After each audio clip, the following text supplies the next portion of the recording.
السلام علیکم۔ آج میرا جی چاہ رہا تھا کہ فلسفے پر کچھ کہوں۔ بہت عرصہ ہو گیا آپ سے باتیں کیے ہوئے، کبھی کچھ چولے مار رہا تھا، کبھی کچھ چولے مار رہا تھا۔ جی نہیں چاہتا تھا بات کرنے کو کسی خاص موضوع پر۔ آج سوچا فلسفے پر بات کرتے ہیں۔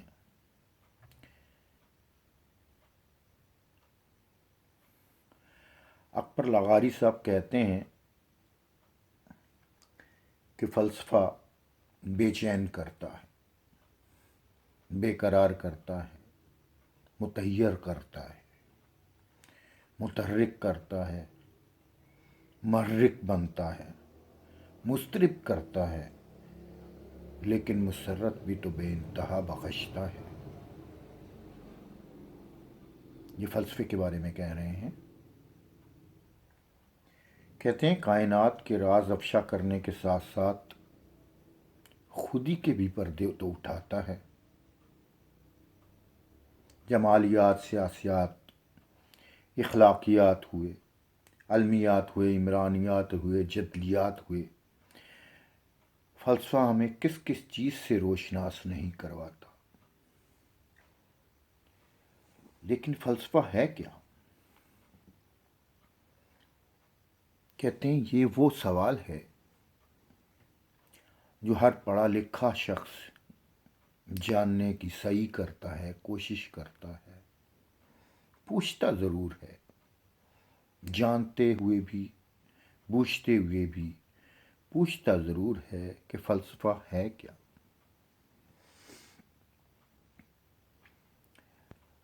کہتے ہیں کہ جی خاطر خواہ جواب نہیں ملتا۔ اب یہ تو ان کی اپنی سوچ ہے۔ کہتے ہیں جی فلسفہ ایک انتہائی دلچسپ اور سچی خوشی سے ہمکنار کرنے والا مضمون ہے۔ جوں جوں قاری فلسفیوں، نظریوں اور فلسفیانہ طریقوں کے بارے میں آگاہی حاصل کرتا جاتا ہے تو اس کے اندر کی سرحدیں بھی وسیع تر ہوتی جاتی ہیں اور وہ کوئی قدغن توڑتا جاتا ہے۔ لیکن سب سے بڑا مسئلہ یہ ہے کہ علم کے ایک سمندر کو کھنگالنا کہاں سے شروع کریں؟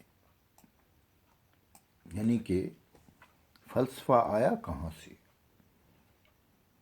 فلسفہ پیدا کہاں سے ہوا؟ یہ ان کی اپنی سوچ ہے۔ میں نے اپنی سوچ پر کوئی اپنی رائے محفوظ رکھی ہے۔ یہ ان کی بات بتا رہا ہوں میں آپ کو۔ کہتے ہیں کہ سب سے بڑا مسئلہ یہ ہے کہ علم کے سمندر کو کھنگالا کہاں سے جائے، شروع کہاں سے کیا جائے۔ کہتے جی صحیح رہنمائی نہ ملنے کی صورت میں قاری اس وسیع سمندر کو دیکھ کر دہشت زدہ ہو جاتا ہے اور اس سے بالکل ہی دستبردار ہو جاتا ہے کہ اس کے نزدیک نہیں جاتا کہ یہ مشکل سا مرحلہ ہے فلسفے کو سمجھنا۔ سطحی طور پر پڑھ لیتا ہے، اس کے بعد آگے گزر جاتا ہے۔ کہتے ہیں جی دنیا میں کوئی بھی فلاسفر پیدا نہیں ہوتا اور نہ ہی نظریے ہوا میں جنم لیتے ہیں۔ یہ حالات کی پیداوار ہوتے ہیں اور پھر حالات کوئی خود موڑنے کا سبب بھی بنتے ہیں۔ اس لیے ضروری ہے کہ ان کو سمجھنے کے لیے زمان و مکان کے ساتھ ساتھ ان کے سیاق و سباق کو بھی مد نظر رکھا جائے۔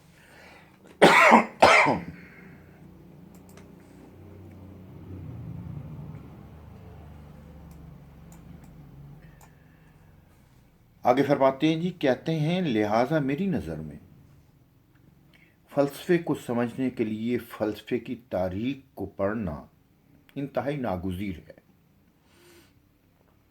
یہ کتاب فلسفے کی، انہوں نے جو کتاب لکھی ہے اس کے بارے میں وہ فرما رہے ہیں کہ یہ بہت آسان فہم ہے، عام فہم ہے۔ بہرحال میں نے بھی یہ وہ کتاب پڑھی، اچھی ہے، بہت اچھی ہے۔ دوسرے فلاسفروں کی تاریخ بیان کی گئی ہے اور ان کے بارے میں زیادہ رائے زنی نہیں کی گئی، ان کے بارے میں زیادہ تفصیل سے نہیں بتایا گیا، کیونکہ بقول ان کے کہ یہ مختصر تاریخ ہے۔ مختصر سی تاریخ میں، فلسفے میں ہم کچھ پا نہیں سکتے۔ فلسفہ کیا ہے اس کے بارے میں میں آپ کو تھوڑی سی آگاہی دینا چاہتا ہوں۔ اصل میں اس کی جو ابتدا ہوئی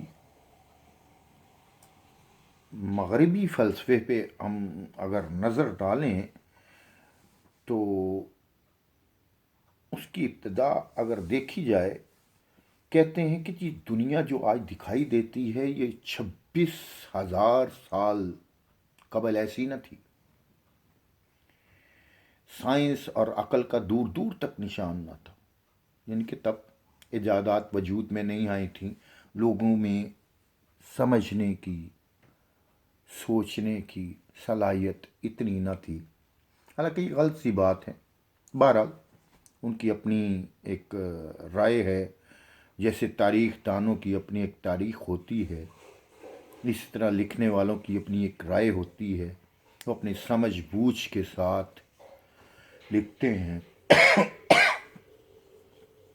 جو سمجھتے ہیں، جو علم حاصل کرتے ہیں وہی لکھتے ہیں۔ ان کے نزدیک وہ مستند ترین چیز ہوتی ہے جو لکھی جاتی ہے۔ جو رائے، جو مستند رائے تحقیق سے لکھی جائے وہ زیادہ مستند سمجھی جاتی ہے۔ بہرحال کہتے ہیں جی 2600 سال قبل، 26,000 نہیں، معافی چاہتا ہوں، 2600 سال قبل دنیا ایسی نہ تھی، سائنس اور عقل کا دور دور تک پتہ نہ تھا۔ یہاں 2600 سال انہوں نے لکھا ہے، جن صاحب نے یہ کتاب لکھی ہے،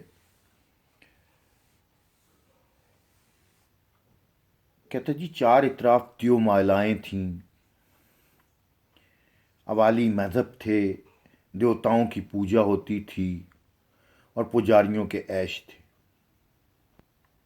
دنیا کی تخلیق کا باعث دیوتا تھے جن کو خوش کرنے کے لیے قربانیاں کی جاتی تھیں۔ بجلی کی گھن گرج کا مطلب دیوتاؤں کا قہر تھا۔ دیوتا خوش تھے، فصلیں بھی اچھی تھیں، شعوری لحاظ سے انسانیت کا تاریک ترین دور تھا۔ اب یہاں ایک چیز بڑی اہم ہے، پچھلے دنوں بھی ایک بحث چل رہی تھی کہ بڑے بڑے عقل مندوں کو، جناب جیسے سقراط، بقراط جیسے لوگوں کو بہت بہت عقل مند کہا جاتا ہے۔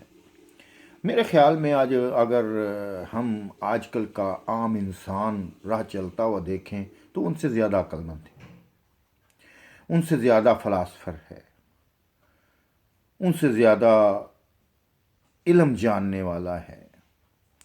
مسئلہ صرف ایک ہے، کچھ لوگ بول سکتے ہیں، کچھ لوگ کہہ سکتے ہیں، کچھ لوگ سمجھا سکتے ہیں، کچھ لوگ خاموش رہتے ہیں۔ خاموش رہنے والے لوگ، اس کا یہ مطلب نہیں کہ وہ کچھ نہیں جانتے، کچھ نہیں بوجھتے، کچھ کہہ نہیں سکتے۔ ہم پھر آتے ہیں فلسفے کی طرف۔ یہ باتیں ساری فلسفے کی ہیں۔ اصل میں یونان کو اس فلسفے کی جو تاریخ ہے اس میں بڑی اہمیت حاصل ہے۔ کہتے ہیں کہ سب سے پہلے فلسفے کی جو کرنیں نمودار ہوئیں وہ یونان کی سرزمین سے ابھریں۔ اللہ جانتا ہے، ایک بندے نے لکھ دیا، دو نے لکھ دیا، ہم مان لیتے ہیں، نہ ماننے میں کیا حرج ہے؟ اگر ہم نہ بھی مانیں تو کیا ہے؟ کہتے ہیں جی ایک سوچ ابھری اس زمانے میں کہ دنیا کس شے سے بنی ہوئی ہے۔ اچھا ایک چیز اور یہاں بڑی اہم ہے، باتوں باتوں میں جو میں بات بتا رہا ہوں وہ بھی سمجھنے کی کوشش کیجیے۔ عقل، عقل مذہب کی ضد ہے، عقل جو ہے مذہب کی ضد ہے۔ مذہب روحانیات پر قائم ہے۔ یہاں جو فلسفے کی بات ہوئے گی، ہو رہی ہے یا چلے گی، فلسفہ اصل میں روحانیت کی ایک کڑی کوئی کہا جاتا ہے۔ یہ روحانیت، فلسفہ روحانیت سے نکلی ہوئی باتوں کا ایک منبع ہے، ایک ذخیرہ سمجھنے۔ میں کبھی کبھار یہ کہا کرتا ہوں کہ ایسی وہ بات جو خود کو سمجھ نہ آتی ہو اسے فلسفہ کہہ لیا جائے، باقی باتیں پھر پر ہوں گی۔ جب کبھی زندگی نے موقع دیا فلسفے کو ہم آگے لے کر چلیں گے، سقراط سے شروع کریں گے اور آخر تک چلیں گے۔ اگر کبھی پھر موقع ملا، ویڈیو بہت بڑی ہو جائے گی، اب بھی 10 منٹ سے زائد ہو گئی ہے۔ دعا میں یاد رکھیے گا۔ اللہ حافظ۔